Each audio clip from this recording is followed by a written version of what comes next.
हरे कृष्णा कृष्ण कृष्ण हरे हरे, हरे राम राम राम हरे हरे। हरे कृष्णा। ओम अज्ञानतिमिरान्धस्य ज्ञानाञ्जनशलाकया चक्षुः उन्मिलितं येन तस्मै श्रीगुरवे नमः। हरे कृष्णा। आज हम 13वें अध्याय से चर्चा करने वाले हैं, जिसका नाम है क्षेत्र क्षेत्रज्ञ योग। क्षेत्र क्षेत्रज्ञ योग। तो क्षेत्र का मतलब होता है शरीर, और क्षेत्रज्ञ का मतलब होता है जो शरीर के बारे में जानता है। तो कौन शरीर के बारे में जानता है? तो आत्मा जानती है। तो इस पर्टिकुलर चैप्टर में भगवान ने शरीर के बारे में भी बताया है और आत्मा के बारे में भी बताया है, राइट। तो एक बहुत ही अच्छा वर्स, बहुत ही इंपॉर्टेंट वर्स आज हम पढ़ने वाले हैं। Let's go ahead. This is 13.14। सर्वतः पाणिपादं तं सर्वतः अक्षिशिरो मुखम सर्वतः क्षुतिमल्लोके सर्वमावृत्य तिष्ठति। हम एक बार फिर से उसको पढ़ेंगे। सर्वतः पाणिपादं तं सर्वतः अक्षिशिरो मुखम सर्वतः श्रुतिमल्लोके सर्वमावृत्य तिष्ठति।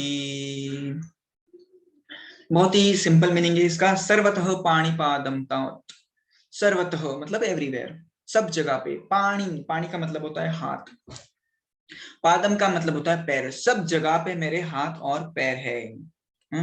सर्वतः अक्षी, अक्षी का मतलब होता है आंखें, राइट। सर्वतः अक्षी, सब जगह पे मेरे आंखें हैं। शिरो, मेरा सिर है। मुखम, मेरा मुख है। सर्वतः श्रुतिमल्लोके, सर्वतः मेरी श्रुति है। श्रुति का मतलब कान, राइट। सब जगह पे मेरे हाथ पैर आंख सिर मस्तक और मेरे कान हैं। सर्वमावृत तिष्ठति, और मैं सब जगह पे हूँ, राइट। और इसका हमने एग्जाम्पल भी देखा, राइट, प्रहलाद महाराज का। प्रहलाद का एग्जाम्पल देखा, जहाँ पे प्रहलाद हर जगह पे भगवान को देख पा रहे थे, क्योंकि उनको इस पर्टिकुलर वर्ष का अनुभव हुआ था, राइट। तो ज्ञान होना अलग बात है और विज्ञान होना अलग बात है। विज्ञान का मतलब होता है रियलाइज्ड नॉलेज, राइट। ये पर्टिकुलर वर्स उन्होंने आत्मसात कर लिया था, केवल रटा नहीं था, आत्मसात कर लिया था। वो भगवान को हर जगह पे देख रहे थे, राइट।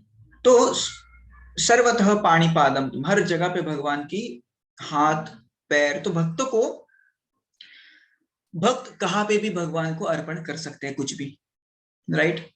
तो ऐसे नहीं कि भगवान केवल ये जगह पे है, ये जगह पे नहीं है। नहीं, सर्वम आवृत तिष्ठति, हर जगह पे भगवान है, राइट। और ऐसे नहीं कि हम मंदिर में जाके ही मदद मांगेंगे तो भगवान मदद करेंगे, ऐसे कुछ भी नहीं है। आप सर्वतः श्रुतिमल लोके का अर्थ है भगवान के कान सब जगह पे हैं। तो आप एक जगह पे बैठ के भी प्रार्थना करेंगे तो भी भगवान सुन लेंगे। हाँ, आप एक जगह पे बैठ के भी भगवान की आराधना कर रहेंगे, तो भी भगवान आपकी हेल्प करेंगे, आपकी मदद करेंगे, राइट। इसमें दूसरी एक इंपॉर्टेंट बात मैं बताना चाहता हूँ कि भगवान की जो इंद्रियां है, जैसे यहाँ पे बताया भगवान ने कि मेरे कान हर तरफ है, मेरे पैर हर तरफ है, तो इसका मतलब भगवान को हाथ और पैर है, राइट।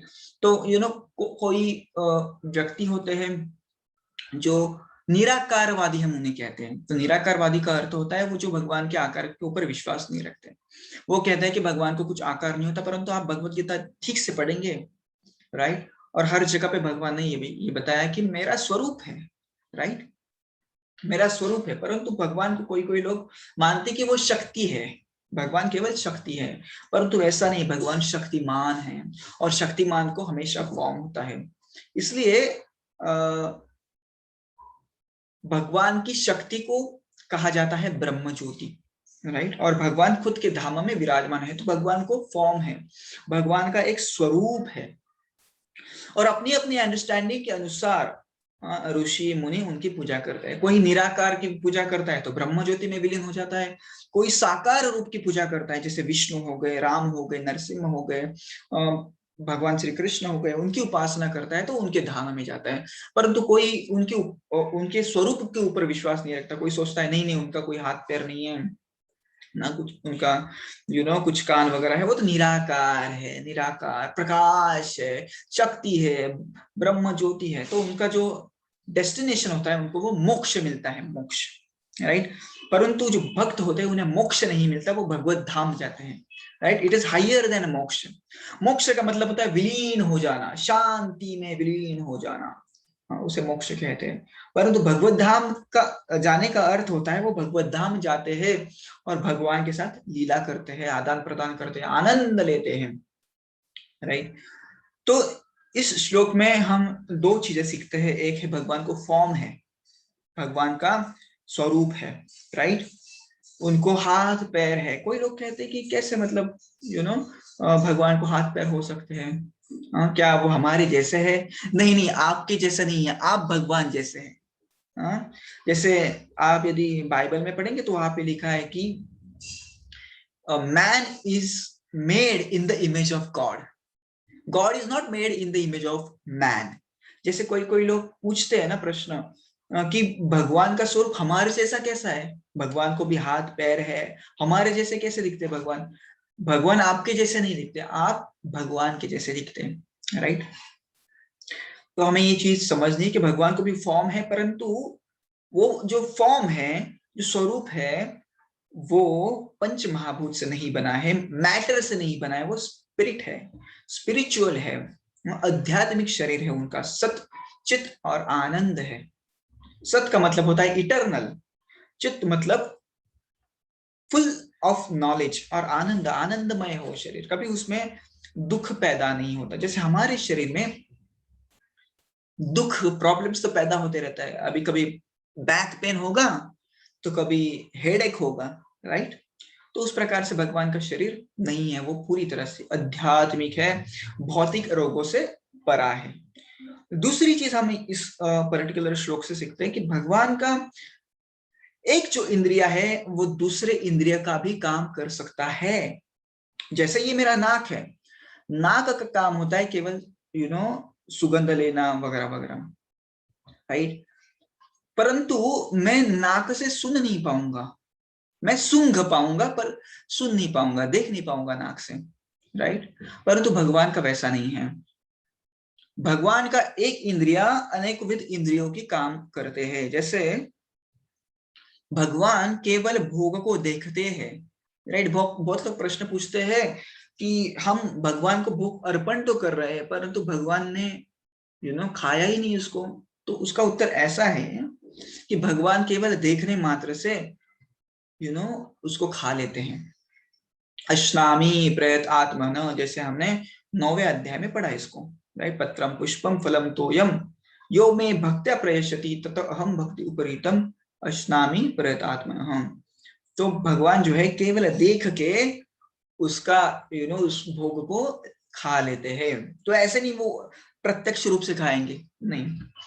ऑफ कोर्स हमने ऐसे भी कहानियां देखी है कि भगवान ने अपने हाथों से प्रत्यक्ष रूप से खाया है। अलालनाथ की स्टोरी आपको याद हो तो, राइट। तो भगवान ने प्रत्यक्ष रूप से भी खाया, पर मोस्ट जनरली भगवान अपनी आंखों से ग्रहण करते हैं, केवल देखने मात्र से ग्रहण करते हैं, क्योंकि उनकी आंख में और मुंह में फर्क नहीं है। हमारी आंखें हमारे मुंह का काम नहीं कर सकती, परंतु भगवान का वैसे नहीं है। इसलिए ब्रह्म संहिता में भी पढ़ेंगे तो ब्रह्म संहिता भी यही बात कहती है कि उनका एक जो अंग है वो अनेकों विध अंग की कार्य कर सकता है। आनंद चिन्मया ज्वला विग्रहस्य गोविंदम आदिपुरुषं तमहं भजामि। आई फॉरगॉट द श्लोक, परंतु उसका अर्थ ये होता है कि भगवान गोविंद के जो इंद्रिया है वो आध्यात्मिक है और एक इंद्रिय अनेकों विध प्रकार के काम कर सकता है। तो देखते हैं कि भगवान, जैसे हमने यहाँ पे देखा कि भगवान कह रहे हैं सर्वम आवृत्त तिष्ठति, मैं हर जगह पे हूँ। ऐसे नहीं कि आपको मुझे यहीं पे मिलना है, मुझे वहीं पे मिलना है वगैरह वगैरह, मैं हर जगह पे हूँ, भक्तों की हर जगह पे मदद करने आऊंगा। तो एक प्रश्न उठता है, तो मंदिर क्यों जाने का, राइट। तो मंदिर क्यों जाए, भगवान हर जगह पे है तो मंदिर क्यों जाए? तो उसका उत्तर भी सिंपल है। जैसे हवा जो है हर जगह पे है, परंतु आपको यदि आपके टायर में हवा भरनी है तो आपको पंक्चर वाले के पास जाना पड़ेगा, राइट, हवा भरने के लिए।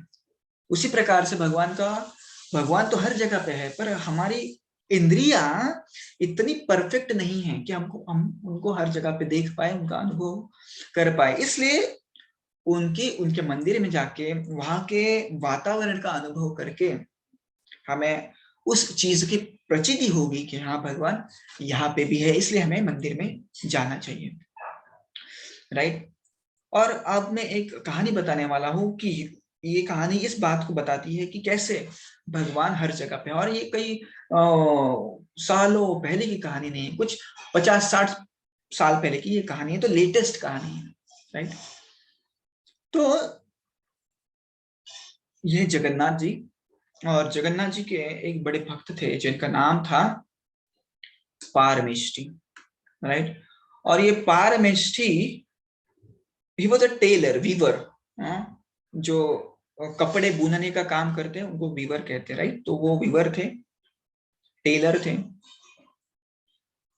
और बड़े फेमस थे वो टेलर। गरीब थे पर बहुत फेमस थे, उनका काम बहुत अच्छा था। और जो बादशाह था दिल्ली का, वो खुद अपने कपड़े उनसे बुनवा लेता था, राइट। तो एक दिन की बात है, बादशाह ने कहा कि पारमेष्ठी, मैं आपको एक मेरा क्लॉथ दे रहा हूँ, कपड़ा दे रहा हूँ, आप कृपया उसे 2 तकिया बनाना, अच्छे वाले तकिया बनाना। और वो कपड़ा सही में बहुत अच्छा था, रेसिन का था वो कपड़ा। और क्या कहते हैं, एम्ब्रॉयडरी कहते हैं, गोल्ड की एम्ब्रॉयडरी की थी उसके ऊपर, और स्टोन्स लगाए थे, डायमंड्स थे, पर्ल्स थे, अलग अलग प्रकार की ज्वेलरी उसकी एम्ब्रॉयडरी वहां पे की थी। तो उसको उसका तकिया बनाना था पारमेष्ठी को। उसने कहा ठीक है, आप ये दिन आ जाइए, इस तकिया को लेके जाइए। तो उस समय जब वो काम करने लग गए, तो उस समय जगन्नाथपुरी की रथ यात्रा शुरुआत हो गई, राइट। और ये तो भगवान के भक्त थे जगन्नाथ के। तो उन्होंने सोचा, अरे यार मैं तो जा नहीं सकता क्योंकि काम है बहुत सारा, और जगन्नाथपुरी कहाँ है, दिल्ली कहाँ, जगन्नाथपुरी कहाँ, कितना दूर है, कैसे जाएंगे। और उसे पता चला कि रथ यात्रा शुरू हो गई, तो वो वही भाव में रहने लग गया कि जगन्नाथ की रथ यात्रा शुरू हो गई है, वाह वाह। और मन ही मन भगवान के ऊपर वो ध्यान करने लग गया हर रोज, राइट।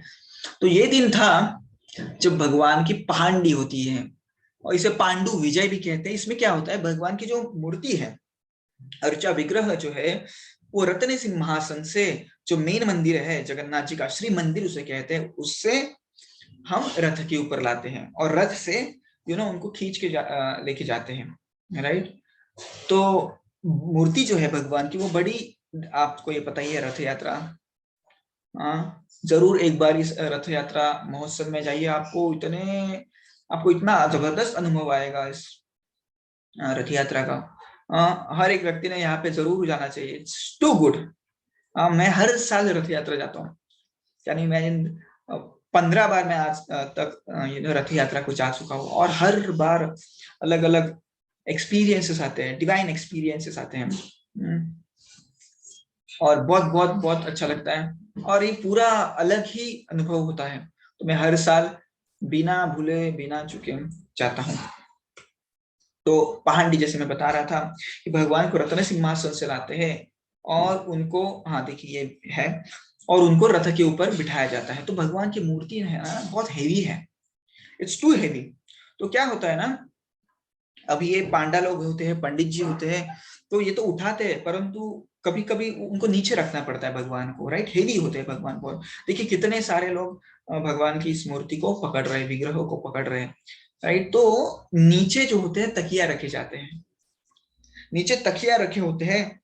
तो क्या करते हैं ना, एक तकिए से दूसरे तकिए के ऊपर, आपने देखा होगा कोई चीज हेवी है तो हम एक स्टेप बाय स्टेप करते हैं, तो उसी प्रकार से भगवान को पकड़ते हैं, एक तकिए से दूसरे तकिए के ऊपर, दूसरे से तीसरे से, धीरे धीरे धीरे धीरे। ये जो पहाड़ी है कम से कम 1.5-2 घंटा चलता है, धीरे धीरे भगवान आते रहते हैं, और इतना सुंदर ये दृश्य होता है कि आप इसका विचार भी नहीं कर सकते। एक चीज और बता दूं, गरुड़ पुराण कहता है कि जब मनुष्य का मृत्यु समीप आता है तो पूरे जिंदगी में उसने क्या क्या किया ना, वो फ्लैशबैक होता है।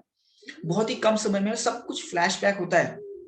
कि क्या क्या किया है बचपन से लेके उस समय तक मरते दम तक क्या क्या किया, सब कुछ फ्लैशबैक होता है। और ये फ्लैशबैक तभी रुक जाता है जब आपने कुछ भक्ति की हो, और स्पेशली यदि आप जगन्नाथपुरी गए हो तो फ्लैशबैक वहीं पे रुकता है, और जगन्नाथ के ऊपर वो फ्लैशबैक कॉन्सेंट्रेट हो जाता है, वहीं पे रुक जाता है। तो आपको मरते समय तक समय पे भगवान जगन्नाथ जी का दर्शन होता है। और हमने गीता में पढ़ाई है कि अंत काल में आपका जो भी स्मरण आप करेंगे उसका भाव आपको प्राप्त होगा। अंत काले च मामेव स्मर भक्ता कलेवरम यह प्रयाति समद्भावम याति नास्तस्य संशयः। तो यदि आप मेरा स्मरण करेंगे मेरे धाम पे आएंगे। तो फ्लैशबैक वहीं पे रुक जाता है, और ऐसे कहते हैं कि वो व्यक्ति जगन्नाथ के रथ के ऊपर भगवान कॉन्सेंट्रेट भगवान के रथ के ऊपर वो कॉन्सेंट्रेट कर देता है। तो एक तकिए से दूसरे तकिए के ऊपर भगवान को लेके जा रहे थे, और तभी अचानक एक तकिया टूट गया, बर्स्ट हो गया। पूरा जो उसका कॉटन्स थे सब हवा में उड़ गए। तो पारमेश्वर जी ने सोचा अरे ये क्या हो गया, एक तकिया टूट गया। तो चलो मेरे पास तो 2 तकिए है, ये सब मेडिटेशन में चल रहे हैं, समझ रहे हैं। तो मेरे पास 2 तकिए हैं, राजा का काम एक तकिए से भी हो जाएगा। तो उसने दूसरा जो तकिया था मन ही मन भगवान को ऑफर कर दिया, और उसने देखा कि जो उसने दिया हुआ तकिया था वो भगवान के पैरों के नीचे रख दिया है, और भगवान उसके ऊपर आराम किए थोड़ी देर, और अगले तकिए के ऊपर चले गए। और तब वो ध्यान से बाहर आ गए, और उन्होंने देखा अरे वाह, भगवान को मैंने तकिया मन ही मन दे दिया, राइट। परंतु जब उन्होंने आंखें खोली तो उन्होंने देखा कि वहां पे एक ही तकिया है, तो दूसरा तकिया कहाँ पे गया। तो उन्होंने कहा अरे भगवान, मैं आई एम सो फॉर्चुनेट कि आपने मेरी जो सेवा थी ले ली। सर्वतः पाणिपादम तम, जगन्नाथपुरी कहाँ पे है, उड़ीसा में, दिल्ली कहाँ पे, कितना डिस्टेंस है, परंतु सर्वतः पाणिपादम तम, दिल्ली में आके भगवान ने तकिया ले लिया, राइट। कहानी यहाँ पे नहीं खत्म होती। तो जैसे वो अपने ध्यान से बाहर आए तो जो सैनिक था राजा का वहां पे आया, बोला चलो तकिया लेके चलो। राजा बोला अरे, बोले चलो। राजा के सामने गए, बोले देखिए, सॉरी नॉट राजा, बादशाह के सामने गए। तो बादशाह को कहा एक तकिया है, एक तो मैंने जगन्नाथ को दे दिया। तो बोले ये कौन जगन्नाथ। बोले जगन्नाथ हमारे भगवान हैं।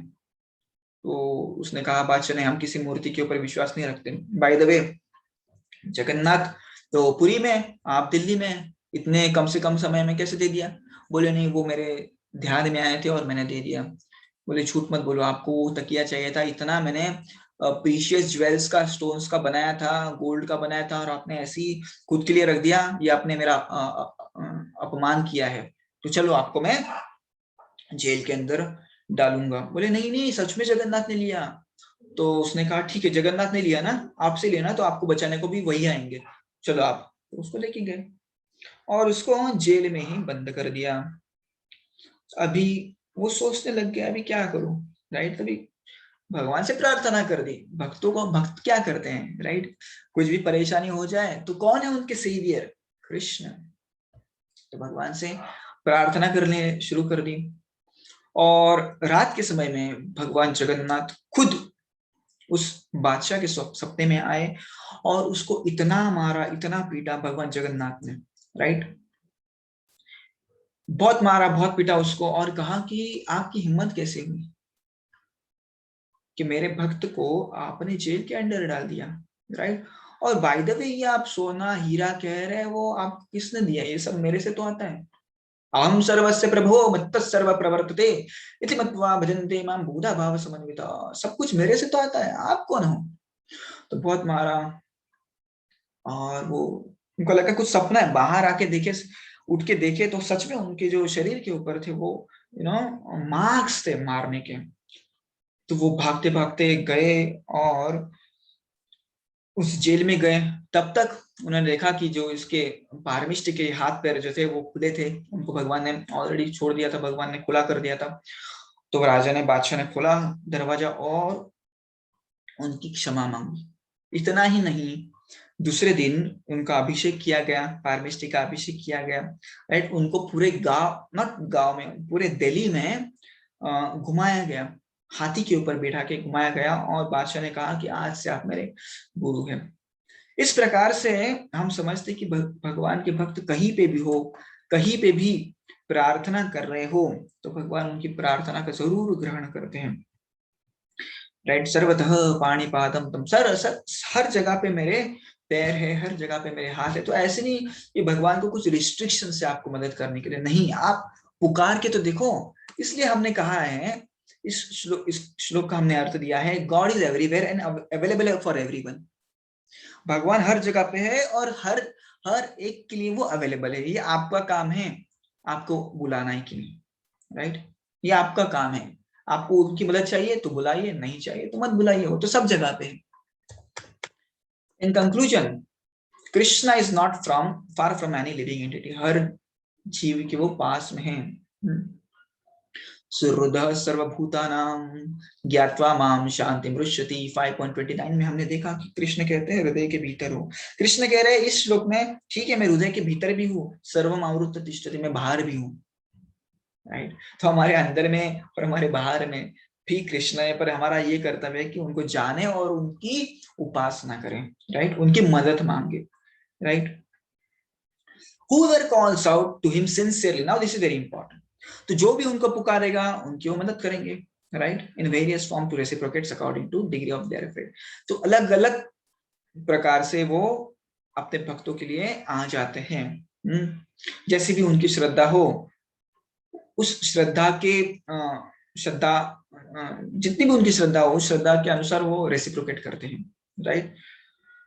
जैसे भगवान ने गीता में कहा, ये यथा माम प्रपद्यन्ते ताम तथैव भजामि हम, यदि आप मुझे अपने बेटे के समान मानते हैं तो मैं बेटे के रूप में प्रकट होऊंगा, यदि आप मुझे गुरु के समान मानते हैं तो गुरु के रूप में प्रकट होऊंगा। तो जिस भी प्रकार से, जिस भी भाव में आप उनकी मदद कर, उनको पुकारते हैं, उसी भाव में वो आपके साथ आदान प्रदान भी करेंगे। धन्यवाद। इस पर्टिकुलर वर्ष के बारे में आपको कुछ भी शंका हो, कुशंका हो, संशय हो तो कृपया कमेंट बॉक्स में जरूर पूछिए। धन्यवाद। हरे कृष्णा।